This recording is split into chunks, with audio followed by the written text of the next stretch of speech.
दोस्तों, मैं कुंदन सर फिर से आप लोग के स्वागत करते हैं।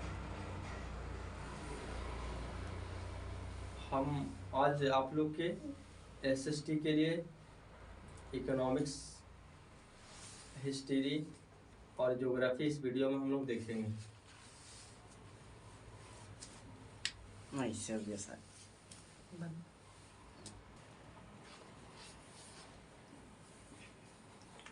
इकोनॉमिक्स क्या पढ़े हम लोग? इकोनॉमिक्स। इसका हिंदी में क्या कहते हैं? अर्थशास्त्र। अर्थशास्त्र, ठीक है। अब देखिए, अर्थशास्त्र मतलब रुपया पैसा, ठीक है, के बारे में अध्ययन करना है। क्या कहलाता है? अर्थशास्त्र। आर्थिक स्थिति। आर्थिक स्थिति का है माने आय और व्यय, कमाना, खर्चा करना, बचत करना, इसी के बारे में हम लोग इसको पढ़ा। इसका जनक कहते हैं एडम स्मिथ। किसको? एडम स्मिथ, ठीक है। ये रहने वाले थे स्कॉटलैंड का। कहाँ के? स्कॉटलैंड का रहने वाले थे एडम स्मिथ, जो अर्थशास्त्र के जनक कहे जाते हैं। देखिए, तो अपना जो है ना, भारत पहले बहुत ही धनी देश था, ठीक है। जब आजाद हुआ अपना भारत का 15 अगस्त 1947। 15 अगस्त 1947 को भारत आजाद हुआ था। तो इससे आप पीछे चल जाइए कितने वर्ष? 200 वर्ष। 200 वर्ष पहले भारत को सोना की चिड़िया कहा जाता था। क्यों? क्योंकि भारत में बहुत ही सोना, लोहा, ठीक है, बहुत खनिज पदार्थ थे, ठीक है, बहुत भंडारण था। तो अंग्रेज इसको खोजते खोजते भारत पर आया और लगभग 200 तक क्या किया? 200 वर्षों तक राज किया, शोषण किया, सब यहाँ से चल गया। एक नीति बना के आया था यहाँ की, फूट डालो और राज करो। पूछता है कि अंग्रेज ने क्या नीति अपनाया था? फूट डालो और राज करो। समझ गए ना? चलिए, इसके बाद में फिर हम लोग जानते हैं कि अर्थशास्त्र को भारतीय अर्थशास्त्र को कितने भाग में बांटा गया है? तो तीन भाग में। पहला बोलिए। पहला हो गया प्राथमिक क्षेत्र। फिर हो गया द्वितीयक क्षेत्र। फिर हो गया तृतीयक क्षेत्र, है ना? देखिए, तो जब भारत आजाद हुआ था 15 अगस्त 1947 को, तो सबसे ज्यादा इनकम आय भारत को किससे था? कृषि से था। इसलिए प्राथमिक क्षेत्र को हम लोग कृषि क्षेत्र कहते हैं। कृषि क्षेत्र। देखिए, द्वितीय क्षेत्र में आता है उद्योग, कारखाना, उद्योग, एक बाद में हाँ, वो सब बिजली उत्पादन हो, ये सारा चीज। और इसमें प्रथम में आता है कृषि और पशुपालन, ये सारा चीज, मत्स्य पालन। तृतीय क्षेत्र को सेवा आता है, हमें सेवा देने वाली वस्तु, इसलिए हम इसे सेवा क्षेत्र भी कहते हैं। और अभी वर्तमान में सबसे ज्यादा हमें आय किससे है? तृतीय क्षेत्र से। सेवा क्षेत्र या तृतीय क्षेत्र से। इसमें आता है डाकघर, बैंकिंग,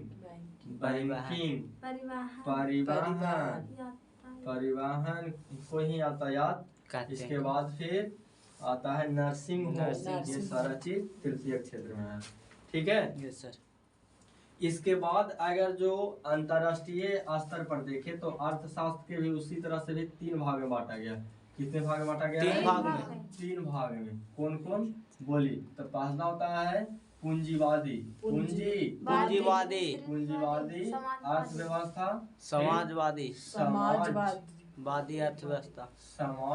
अर्थव्यवस्था, मिश्रित अर्थव्यवस्था। देखिए, पूंजीवादी में कहता है कि वैसा कल कारखाना या उद्योग जिसका मालिक कोई निजी व्यक्ति हो, निजी रहे, प्राइवेट रहे, उसे हम लोग क्या कहते हैं? पूंजीवादी अर्थव्यवस्था। क्या कहते हैं उसको? पूंजीवादी अर्थव्यवस्था। जैसे ऑस्ट्रेलिया, जापान, अमेरिका, कौन कौन आता है? Australia, Japan, Australia, Japan, Japan और अमेरिका। USA, America. ठीक है, ये तीनों क्या आ गया? पूंजीवादी में। चलता है इस सब देश में। फिर आता है समाजवादी। कहता वैसा कल कारखाना उद्योग जिसका मालिक सरकार हो। क्या हो? मालिक सरकार हो। सरकार के नियंत्रण में चलता है, इससे हम लोग समाजवादी अर्थव्यवस्था कहते हैं। तो इसमें आ गया चीन और क्यूबा। चीन और क्यूबा देश में क्या ऐसा समाजवादी अर्थव्यवस्था है, समाजवादी। फिर आ जाता है मिस्र। कहता जेरा में समाजवादी और पूंजीवादी दोनों मिला हुआ रहता है, उसे हम लोग मिश्रित अर्थव्यवस्था कहते हैं। जो भारत में कहाँ है? भारत में। पूछता भारत में कैसी अर्थव्यवस्था है? मिश्रित अर्थव्यवस्था। आई बात समझ में? चलिए इसके बाद में फिर लोग आगे देखिए, आगे हम लोग पढ़ेंगे फिर बैंकिंग क्षेत्र में कि एटीएम माने automatic teller machine. Automatic teller machine किसका बना होता है? तो प्लास्टिक का कार्ड होता है। ठीक है, फिर देखिए इसी में हम लोग अर्थशास्त्र में पढ़ेंगे आगे कि वस्तु विनिमय प्रणाली। वस्तु विनिमय प्रणाली ये क्या होता है? तो वस्तु विनिमय प्रणाली में होता क्या है कि एक वस्तु को देकर दूसरा वस्तु को लेना ही क्या कहलाता है? वस्तु विनिमय प्रणाली कहलाता है कि नहीं? चलिए अब और भी है बहुत कुछ इसमें जानकारी प्राप्त करना है, तो हमें एग्जाम के दृष्टिकोण से जो है ऑब्जेक्टिव देखिए, जो एक जगह हम सारा चीज एकत्रित किए हैं। ठीक है, ये सारा है VTBC सरकारी किताब का आपको ऑब्जेक्टिव है। जैसे देखिए सुनिए, तो जैसे है कि बोलिए कि प्राथमिक, पहला क्वेश्चन है कि प्राथमिक क्षेत्र किसे कहते हैं? बोलिए प्राथमिक क्षेत्र किसे कहते हैं? कृषि क्षेत्र को कहते हैं। ये हो गया पहला क्वेश्चन। ठीक है, चलिए देखिए दूसरा क्वेश्चन करता है कि कौन सा देश में मिश्रित अर्थव्यवस्था है? भारत में। कौन सा देश में मिश्रित? भारत में है। इसके बाद अब बोलिए पूंजीवादी में क्या हो जाएगा? Australia, USA. समाजवादी में चीन और क्यूबा। चलिए इसके बाद कहता है भारत में योजना आयोग का गठन। योजना आयोग का गठन कब हुआ था? 15 मार्च 1950 को हुआ था। योजना आयोग का गठन हुआ था कि नहीं हुआ था? सर। चलिए और इस समय का अध्यक्ष कौन थे? प्रधानमंत्री जवाहरलाल नेहरू थे, है कि नहीं?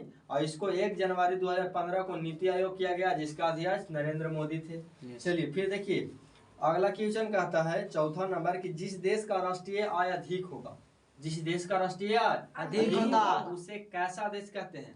तो विकसित देश। इसके कैसे कहेंगे? विकसित देश। विकसित देश। सुनिएगा, इसको इरेज करते हैं, ठीक है ना?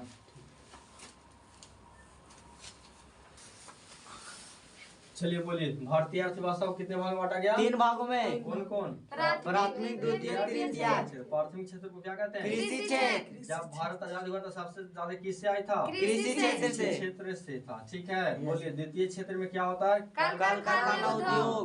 और आगे सबसे ज्यादा भारत को किस से प्राप्त ज्यादा है? तृतीयक क्षेत्र, सेवा क्षेत्र। तो सेवा क्षेत्र या तृतीयक क्षेत्र। बैंक, डाकघर, ये सब चीज आता है। बोलिए भारत आजाद हुआ था 15 अगस्त 1947 को। 200 वर्ष पहले भारत को क्या कहते थे? सोने की चिड़िया। उस समय अंग्रेज क्या एक नीति वोट डालो, राज करो। बोलिए अर्थशास्त्र का जनक किसे कहते हैं? एडम स्मिथ को। Adam Smith. ये कहाँ के रहने वाले थे? स्कॉटलैंड का था। बोलिए योजना आयोग का गठन कब हुआ? 15 मार्च 1950 का। इसका अध्यक्ष कौन होते हैं? जवाहरलाल नेहरू। प्रधानमंत्री होते हैं। जो प्रथम थे कौन? जवाहरलाल नेहरू। एटीएम का फुल फॉर्म क्या होता है? Automatic teller machine. Teller machine या एक प्लास्टिक का कार्ड होता है जिसे मशीन में डालकर पैसा निकाला जाता है। फिर वस्तु विनिमय प्रणाली क्या है? तो एक वस्तु को देकर दूसरा वस्तु लेना, वस्तु विनिमय प्रणाली कहते हैं। अंतरराष्ट्रीय स्तर पर या कितने भाग में बांटा गया है? 3 भाग में। अर्थशास्त्र को 3 भाग में, पूंजीवादी, समाजवादी और मिश्रित। पूंजीवादी में कल कारखाना का मालिक कौन होता है? निजी आदमी द्वारा संस्थापित किया गया। ऐसे कौन कौन है? Australia, Japan, USA. बोलिए समाजवादी में सरकारी कंपनी का कौन है? जैसे चीन और क्यूबा। भारत में कैसा अर्थव्यवस्था है? मिश्रित अर्थव्यवस्था। मिश्रित अर्थव्यवस्था। अर्थव्यवस्था, ठीक है। Yes sir. अब समझिएगा कि देखिए, एक होता है विकसित देश। क्या चीज? विकसित देश। विकसित देश, ठीक है। यस। और फिर होता है एक अविकसित देश। विकसित देश। विकसित देश। और एक होता है विकासशील देश। विकासशील देश, समझिएगा। तो कहते हैं कि विकसित देश किसे कहते हैं? तो जिसका राष्ट्रीय आय माने देश का इनकम जो है ज्यादा रहेगा, बोलिए। और जनसंख्या कम होना चाहिए। और शिक्षित ज्यादा होना होगा। चाहिए। तो ऐसा देश को हम क्या कहेंगे? विकसित देश। कहेंगे, ठीक है ना। Yes sir.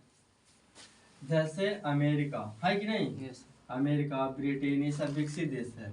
आप समझिए अविकसित देश इसका सीधे उल्टा हो जाएगा। जिसका राष्ट्रीय आय कम हो, जनसंख्या ज्यादा होगा। शिक्षित यहाँ पर क्या होगा? कम। अशिक्षित यहाँ ज्यादा होगा, शिक्षित लोग कम। ऐसे को अविकसित देश कहते हैं। और विकासशील देश उसे कहते हैं जहाँ विकास होने के कगार पर हो, स्थिति हो कि अब लगता है विकास होने वाला है, हुआ नहीं है, होने वाला है, तो उसे विकासशील। जैसे भारत एक विकासशील देश है, ठीक है। आवाज से नहीं है, शुरू से कहा जाता है भारत विकासशील देश है। कारण विकास नहीं हो, जितना भी नेता मंत्री ये सब जो होता है, इतना भ्रष्टाचार कदाचार कहता है ना। भारत एक के जो है गरीब देश नहीं है, ये भी बहुत मजबूत है। लेकिन यहाँ का कारण क्या है ना कि जितना भी पैसा होता है ना, सब विदेशों के बैंक में काला धन के रूप में सब नेता विधायक लोग जमा कर देता है। इसलिए भारत का स्थिति क्या होता है? नीचे गिरते चल जाता है। जितना अमीर व्यक्ति है, अमीर लोग हैं, अमीरता बढ़ते जा रहा है। अमीर लोग अमीर हो रहे हैं, गरीब लोग गिरते जा रहे हैं।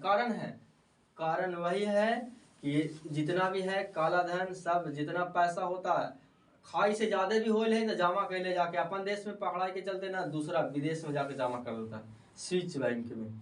आई बात समझ में? ये सब स्थिति, अगर जो ये स्थिति सुधर जाए तो भारत में सब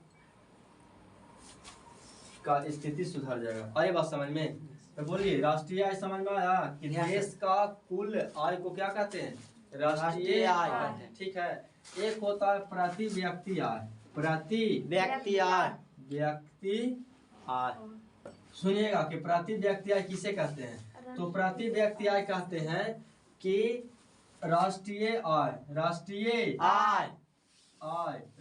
आय में अगर जो देश के कुल जनसंख्या से हम भाग दिया जाए तो उसे निकल जाता है प्रति व्यक्ति आय। और किसी भी देश का स्थिति जानने के लिए ये राष्ट्रीय आय बहुत ही जो है अच्छा मापदंड है। माप सकते हैं कि जिस देश का प्रति व्यक्ति आय अधिक रहेगा उसको हम लोग विकसित कहेंगे, है कि नहीं? चलिए, तो आप लोग समझ गए राष्ट्रीय आय, प्रति व्यक्ति आय। कोई दिक्कत नहीं सर। सुनिए, आगे प्रश्न सुनिएगा। कहता है कि किसे पिछड़ा राज्य कहा जाता है? बिहार को। बिहार में पिछड़ने का कारण तो एक पहला तो हो गया भ्रष्टाचार कदाचार। जितना भी यहाँ के मंत्री हो, विधायक हो, ठीक है ना, मुख्यमंत्री, सब अपने ही पेट भरने में लगता है, पब्लिक के देखता नहीं है। और वो देखता है पब्लिक के तो अपना वोटर के सब बड़ा आदमी को पकड़ेगा। आई बात समझ में? कि जो हमको जितवा, और गरीब आदमी को क्या करता है? खाली बस आया 500,000 रुपया दे के वोट खरीद लिया। कैसे खरीदना है? या झांसा देना है कि हाँ ये हम बनवा देंगे, स्कूल बना देंगे, तो आपको इतना पैसा देंगे, ठीक है ना। कुछ करता नहीं है। तो इस चलते गरीब है, अमीर बनते जा रहा है। और भी बिहार में कारण है कि ये बाढ़, उत्तरी बिहार में बाढ़ हमेशा आता है और दक्षिणी बिहार में सुखाड़। हम लोग तरफ क्या है? हम लोग दक्षिणी बिहार में आते हैं, इसलिए हम लोग तरफ सुखाड़ रहता है और उत्तरी बिहार में बाढ़। बिहार का एक बहुत प्रमुख कारण है सुखाड़ और बाढ़, ठीक है ना। इसके चलते भी विकास अवरुद्ध है बिहार का। आई बात समझ में। और भारत का विकास बेगर बिहार के विकास बिना संभव नहीं, क्योंकि बहुत बड़ा योगदान है बिहार का। ठीक है, चलिए इस कारण से हो गया। आगे समझिए, कहता है कि जब अंग्रेज 200 वर्ष तक भारत में आजाद किए तो 200 वर्ष के समय को क्या कहते हैं? तो अंग्रेज भारत पर कितने साल शोषण किए? 200 वर्ष। तो उसका उपनिवेश कहलाता है, कॉलोनी उसको कहते हैं। तो उपनिवेश किसे कहेंगे? तो फिर से सुनिए कि जब कोई बड़ा देश किसी अन्य देश को गुलाम बना के रखे, शोषण करे उस पे, तो उसी को उपनिवेश कहते हैं। अंग्रेज ने भारतीय अर्थव्यवस्था को क्या किया? तो शोषण किया। क्या किया? शोषण किया। आगे सुनिएगा, अर्थव्यवस्था आजीविका प्रणाली का क्या था? एक अर्चन था। क्या था? अर्चन था। द्वितीय क्षेत्र को और किस क्षेत्र के नाम से जानते हैं? औद्योगिक क्षेत्र। द्वितीय क्षेत्र को औद्योगिक क्षेत्र, प्रथम को कृषि क्षेत्र और तृतीय को सेवा क्षेत्र से। आगे सुनिएगा, आर्थिक विकास का आवश्यक रूप से कैसी प्रक्रिया है? तो परिवर्तनीय। क्या है? परिवर्तनीय क्रिया है। भारत में आर्थिक विकास का श्रेय नियोजन को दिया जाता है। आर्थिक विकास का श्रेय किसे दिया जाता है? नियोजन को दिया जाता है। आर्थिक विकास की माप करने के लिए सबसे अच्छा सूचकांक क्या है? तो प्रति व्यक्ति आय है। ठीक है, आगे कहता है संसाधन के मामले में धनी होते हुए भी बिहार क्या है? स्थिति खराब है, दयनीय स्थिति है बिहार की। ठीक है ना। आगे सुनिए, बिहार के कृषि ही जीवन का आधार है। बिहार किस पर आधारित है? कृषि पर। कृषि न रहेगा तो सब कहानी खत्म हो जाएगा, जो भी बच रहा है। बिहार के विकास में बाढ़ और सुखाड़ क्या है? प्रमुख कारण है। ठीक है, चलिए इसके बाद आगे कहता है राष्ट्रीय आय। राष्ट्रीय आय बराबर होता है उपभोग व्यय और नियोजन। सुनिए, आय कहता है भारत उपभोक्ता संरक्षण अधिनियम 1986 में आया था। कब आया था? 1986 में। कौन सा अधिनियम था? उपभोक्ता संरक्षण अधिनियम। भारत उपभोक्ता संरक्षण अधिनियम 1986 में। उपभोक्ता अधिकार दिवस मनाते हैं 15 मार्च को।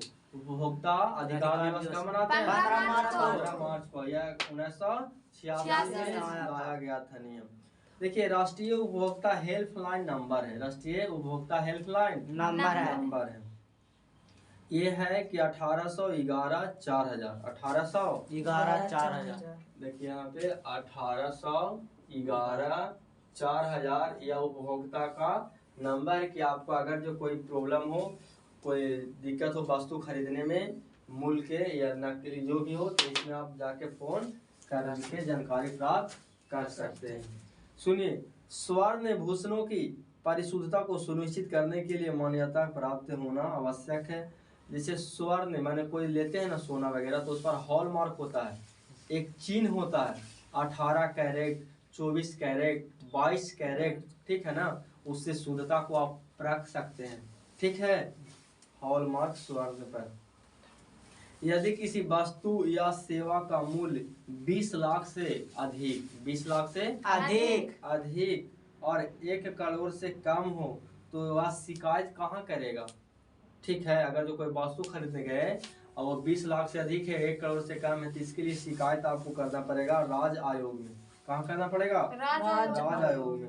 उपभोक्ता द्वारा शिकायत करने के लिए आवेदन शुल्क कितना लगता है? कहता है 50 रुपया, 70 रुपया, 10 रुपया की, इनमें शुल्क नहीं। तो कोई शुल्क नहीं लगता है। ठीक है ना। आगे सुनिएगा, उपभोक्ता संरक्षण अधिनियम कब हुआ? तो 1986 को। तो संक्षिप्त रूप में इसको कोपरा कहते हैं। उपभोक्ता संरक्षण अधिनियम को क्या कहते हैं? कोपरा। COPRA कोपरा कहते हैं। भारत में सूचना पाने का अधिकार कब हुआ? 2005 में। सूचना पाने का अधिकार कब हुआ? 2005 में। शिक्षा का अधिकार कब हुआ? 2009 में। शिक्षा का अधिकार 2009 में। सूचना का अधिकार 2005 में हुआ। उपभोक्ता को खराब वस्तु या सेवा मिलने पर उत्पादक से मुआवजा पाने का अधिकार है, जो क्षति की मात्रा पर निर्भर करती है। अगर कोई हम सामान कोई दुकान से खरीदे और वे सामान क्या है? खराब है या लोकल है, ठीक है, तो हमें तुरंत इसका कंप्लेन करना होगा। कंप्लेन करेंगे, ठीक है ना, तो जितना भी हमारा वस्तु है मूल्य का उसको देना पड़ता है, ठीक है, दुकानदार को। आई बात समझ में? चलिए आगे सुनिएगा। कहता है हॉलमार्क किसको गुणवत्ता को बताता है? तो स्वर्ण की वस्तु को। किसको? स्वर्ण वस्तु को। स्वर्ण रहे, चांदी रहे, जो भी माने आभूषण माने गहना जेवर जो होता है ना, उस पर हॉलमार्क होना चाहिए। उसी से हम लोग देखिए WTO world trade organisation, WTO की स्थापना कब हुआ? 1995 में। 1995 में हुआ। विदेश व्यापारी विश्व के देशों के बाजारों को जोड़ने का काम करता है। विदेश व्यापारी क्या करता है? जोड़ने का काम। किसको होता है? विश्व के व्यापारियों को जोड़ने जोड़ता का है, ठीक है। बहुराष्ट्रीय कंपनी वैश्वीकरण की प्रक्रिया का मुख्य भूमिका निभा रही है। बहुराष्ट्रीय कंपनी वैश्विक के प्रक्रिया को क्या कर रही है? निभा रही है। आगे सुनिए। व्यापार, पूंजी, तकनीकी हस्ताचार, सूचना प्रवाह के माध्यम से वैश्विक को बढ़ावा मिलता है। वैश्विक को बढ़ावा किससे मिलता है? व्यापार से, पूंजी से, तकनीकी हस्तांतरण और सूचना प्रवाह से। वैश्वीकरण का अर्थ देश की अर्थव्यवस्था का विश्व अर्थव्यवस्था के साथ समन्वय। समझ रहे हैं ना? वैश्वीकरण का अर्थ क्या है कि देश का अर्थव्यवस्था पूरे विश्व के अर्थव्यवस्था से तालमेल। आगे सुनिएगा। नई आर्थिक नीति 1921 में आया था। कब? 1921 में किसे सम्मिलित किया गया था? तो उदारीकरण। उदारीकरण हुआ था 1991 में। और इसको कौन किए थे? तब भारत के प्रधानमंत्री थे डॉक्टर मनमोहन सिंह। प्रधानमंत्री एक बार बने थे डॉक्टर मनमोहन सिंह। इसी ने उदारीकरण का स्थापना किया था 1991 में। और उस समय सबसे ज्यादा भारत का स्थिति सुधरा था अर्थव्यवस्था का, ठीक है ना। उदारीकरण, निजीकरण और वैश्वीकरण नई आर्थिक नीति में सम्मिलित है। आगे वैश्वीकरण के मुख्य अंग कितने हैं? पूछता है वैश्वीकरण के कितने मुख्य अंग हैं? 5। वैश्वीकरण के कितने मुख्य अंग हैं? 5। तो 5 हैं। बहुराष्ट्रीय कंपनी है, कौन कौन है? तब फोर्ड मोटर्स, सैमसंग और कोको कोला, सैमसंग और फोर्ड मोटर्स, ये सब कैसा कंपनी है? बहुराष्ट्रीय कंपनी है। वैश्वीकरण का अर्थ क्या है? तो व्यापार, पूंजी। वैश्वीकरण का अर्थ क्या है? व्यापार, पूंजी और तकनीक हस्तांतरण, ठीक है। फिर सुनिएगा। कहता भारत सरकार 1991 में, कब? 1991 में उदारीकरण नीति का अपनाया था। और कौन थे प्रधानमंत्री? डॉक्टर मनमोहन सिंह। डॉक्टर मनमोहन सिंह की अध्यक्षता में उदारीकरण का हुआ था स्थापना 1991 में हुआ था। फिर आर्थिक विकास का तीसरा क्षेत्र किसे कहते हैं? सेवा क्षेत्र। किसे कहते हैं? सेवा क्षेत्र। मानव पूंजी का प्रमुख घटक कितने हैं? तो 5। मानव पूंजी का कितने? 5 प्रमुख घटक हैं? 5 हैं। कौन बीमारू राज्य है? तो बीमारू राज्य कई गो हैं, जैसे बिहार को कहते हैं। बिहार, मध्य प्रदेश, उड़ीसा, राजस्थान। बोलिए। बिहार, मध्य प्रदेश, उड़ीसा और राजस्थान, ये जो है इनको बीमारू राज्य कहते हैं। कौन सी सेवा गैर सरकारी है? तो माल सेवा गैर सरकारी सेवा है। ऊर्जा का मुख्य स्रोत कोयला, पेट्रोलियम और विद्युत। कोयला, पेट्रोलियम और विद्युत या मुख्य स्रोत है ऊर्जा का, ठीक है ना। इससे ज्यादा ऊर्जा प्राप्त करते हैं। गैर संस्थान वित्त प्रदान करने वाला सबसे लोकप्रिय संसाधन महाजन है। क्या है? महाजन है। कौन संस्थागत वित्त का साधन है? तो व्यावसायिक बैंक है जो संस्थागत वित्त का साधन है। भारत का केंद्रीय बैंक कौन है? तो reserve bank of India. Bharat का केंद्रीय बैंक कौन है? Reserve bank of India. स्थापना कब हुआ था? 1935 और राष्ट्रीयकरण 1949, ठीक है। राज्य के कार्यरत केंद्रीय सहकारी बैंकों की संख्या 25 कितने हैं? 25। सहकारिता बैंकों की संख्या कितने हैं? 25। 25 हैं। दीर्घकालीन ऋण प्रदान करने की वाली संस्था कौन सी है? तो भूमि विकास बैंक। भूमि विकास बैंक। फिर से बोलिए, दीर्घकालीन ऋण प्रदान करने वाला कौन सा बैंक है? भूमि विकास बैंक। विकास बैंक है। भारत की वित्तीय राजधानी कौन है? तो मुंबई शहर। मुंबई शहर को भारत की वित्तीय राजधानी कौन है? मुंबई शहर। मुंबई शहर। सहकारिता प्रांतीय सरकार हस्तांतरण विषय कब बनी? तो 1919 में। कब बना था सहकारिता? 1919 में। 1919 में बना था। फिर देश में अभी कार्यरत क्षेत्रीय ग्रामीण बैंकों की संख्या 196 है। कितने कार्यरत? 196 है। ठीक है, चलिए इसके बाद सुनिए आगे।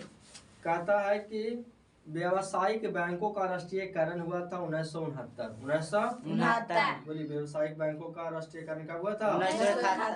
1969। देखिए, कहता है कि साख अथवा ऋण की आवश्यकताओं की पूर्ति वित्तीय संस्थाओं के द्वारा होती है। साख अथवा ऋण की आवश्यकताओं की पूर्ति किसके द्वारा होता है? वित्तीय संस्थानों के द्वारा। ग्रामीण क्षेत्रों में बहुकार द्वारा प्राप्त ऋण की प्रतिशत मात्र 30% है। कितने हैं? 30%। प्राथमिक कृषि साख समिति कृषि के अल्पात्मिक ऋण प्रदान करती है। भारतीय रिजर्व बैंक की स्थापना बोलिए 1935 को हुआ था। इसको RBI कहते हैं। वित्तीय संस्थाएं किसी भी देश का मेरुदंड माना जाता है। वित्तीय संस्था किसी भी देश का मेरुदंड माना जाता है। मेरुदंड माने कैसे? अपना शरीर का जो रीढ़ का हड्डी होता है, एकदम शरीर को एकदम टाइट किया, उसी तरह से मेरुदंड काम करता है। किसमें? देश का वित्तीय संस्था का। स्वयं सहायता समूह में लगभग 15 से 20 सदस्य होते हैं। स्वयं सहायक समूह में कितने सदस्य होते हैं? 15 से 20 स्वयं सहायता समूह में कितने सदस्य होते हैं? 15 से 20। SHG में बचत और ऋण संबंधित अधिकार का निर्णय समूह के सदस्य लेते हैं। कौन लेते हैं? समूह के सदस्य। व्यावसायिक बैंक के 4 प्रकार की जमा राशि को स्वीकार करते हैं। व्यावसायिक बैंक कितने प्रकार की राशि? 4 प्रकार की राशि को स्वीकार करते हैं। भारतीय पूंजी बाजार दीर्घकालीन वित्तीय सहायता प्रदान करती है। भारतीय पूंजी क्या करती है? दीर्घकालीन ऋण प्रदान करती है। सूक्ष्म वित्तीय आयोग द्वारा छोटे या लघु पैमानों के खासकर अथवा ऋण सुविधा उपलब्ध करते हैं। आधुनिक युग में की प्रगति का श्रेय मुद्रा को ही जाता है। आधुनिक प्रगति का श्रेय किसे जाता है? मुद्रा को। इसलिए तो कहते हैं मुद्रा मुद्रा मुद्रा। मुद्रा क्या है? तो सूर्य से भी ज्यादा चमकीला और मधुर से भी ज्यादा मीठा। क्या है? मुद्रा। मनी मनी मनी है ना। Money money money. और इसको क्या बोलते हैं? ना पता। बेहतर देन सनसनी और स्वीटर देन हनी।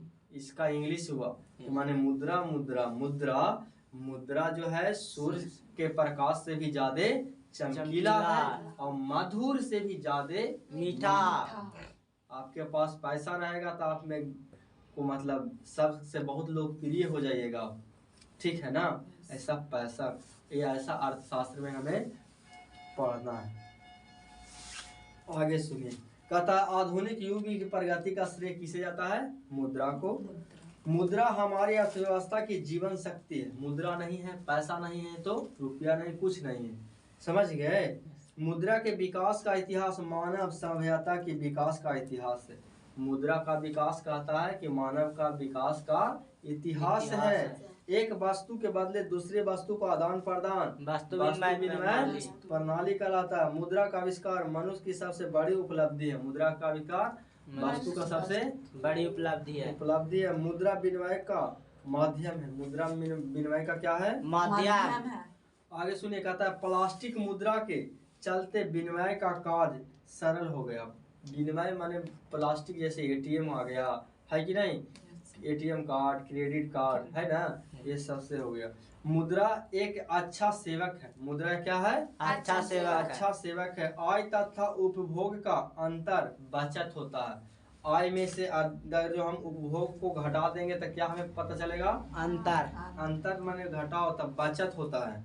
साख का मुख्य आधार विश्वास है। साख का मुख्य आधार क्या है? विश्वास।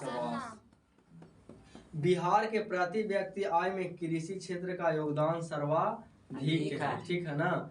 बिहार सबसे ज्यादा किस पर आधारित है? कृषि पर। दादा भाई नौरोजी के अनुसार 1968 में भारत के प्रति व्यक्ति आय 20 रुपया थी। कितना थी? 20 रुपया। 20 रुपया थी।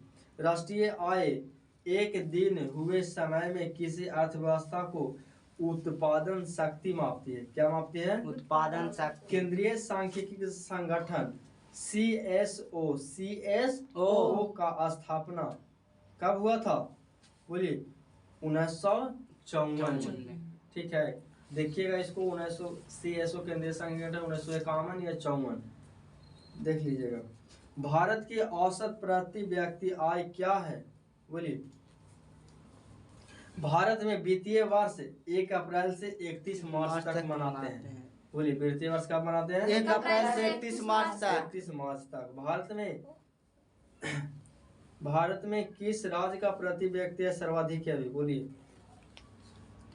भारत में किस जिले का प्रति व्यक्ति सर्वाधिक है? उत्पादन। ये 2-3 क्वेश्चन अपने से देखिएगा, ठीक है। ये सब जो है कारण है कि ये जनगणना 2011 के था, है ना। या 2001 का भी आपको पढ़ना बुक पुराना पब्लिक है, छपा हुआ किताब है। तो ऐसा देख लीजिएगा कि भारत में अभी कौन है सबसे ज्यादा सर्वाधिक राष्ट्रीय आय और कौन सा जिला है बिहार में। प्रति व्यक्ति जानते हैं राष्ट्रीय आय बटा देश की कुल जनसंख्या। भारत में सबसे पहले जनगणना का शुरू दादा भाई नौरोजी ने किया था। कब किया था? राष्ट्रीय आय का आंकलन 1868। ठीक है, यही इतना आपको अर्थशास्त्र में पढ़ना था, ठीक है। हमें आशा है कि आप लोग को समझ में आया होगा और ये सारा चीज आपको PDF के रूप में YouTube पर भी दिया जाएगा और ऑफलाइन वाले बच्चों को फोटो कॉपी आपको दे दिया जाएगा, ठीक है। अब एक बार अपने से ही पढ़ लीजिएगा, इससे अधिक प्रश्न नहीं पूछे जाएंगे, इतना ही चाहेंगे, ठीक है। इसी के साथ फिर हम लोग और भी आगे करेंगे।